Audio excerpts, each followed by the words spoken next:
want to talk about sort of a specialized kind of an effect that involves compression. And not too many people are aware of why this works or how this works. So I thought this would be a good little demonstration. In a lot of popular music, there is a constant tug of war between the bass drum and the electric bass guitar because they both happen to occupy mostly the same set of frequencies. So let me just play this. I've got a drum set going, and I've got a bass guitar. I've got some other guitars going, but so this on the left is the electric bass guitar, and you see I've boosted some of this low frequencies here just above 100 hertz. Get some of the meat into that, but we've got a kick drum over here that's getting buried. So you see the peak of this kick drum over here is just in the same area, just over 100 hertz. So when you have two instruments occupying the same frequency band, well, it gets pretty blurry. You can't really differentiate what is what. So there's a way of using compression to, in this case, because this bass drum is pretty wimpy, it's not really cutting through.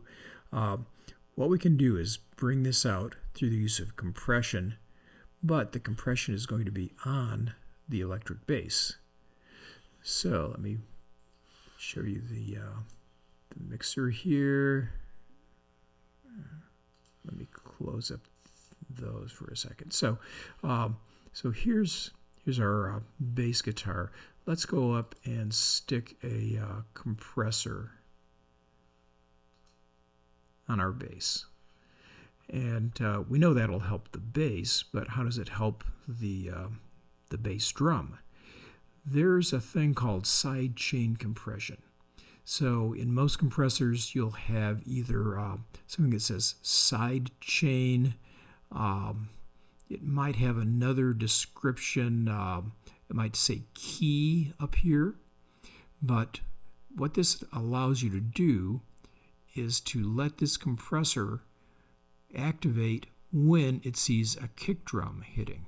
So if I put the kick drum here as the key, whenever the kick drum triggers, it will turn on this compressor, so it'll compress the bass guitar and lower its level so that the kick drum will come through. So and we'll have to do some experiments, but let me just play this, and I think what I'll do is I'll take the guitars out so that we're just hearing the bass drum and the electric bass.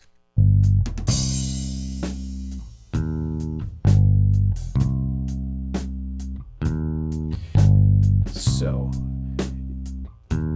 when this deflects, this is seeing that bass drum. Let me turn off the mute the snare and the ride here.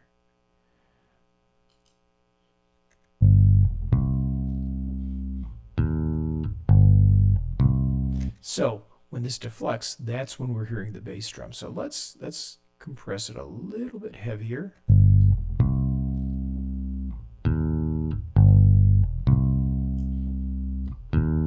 And lower the threshold.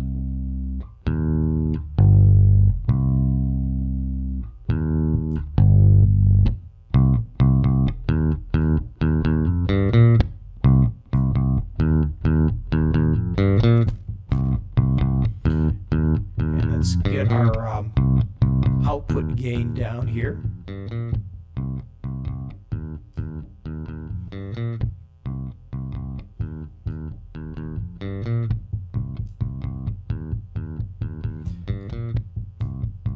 So you hear the bass drum starting to cut through.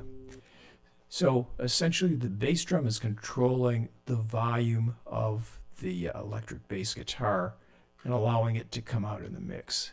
So let's add some stuff back in to see how it works here.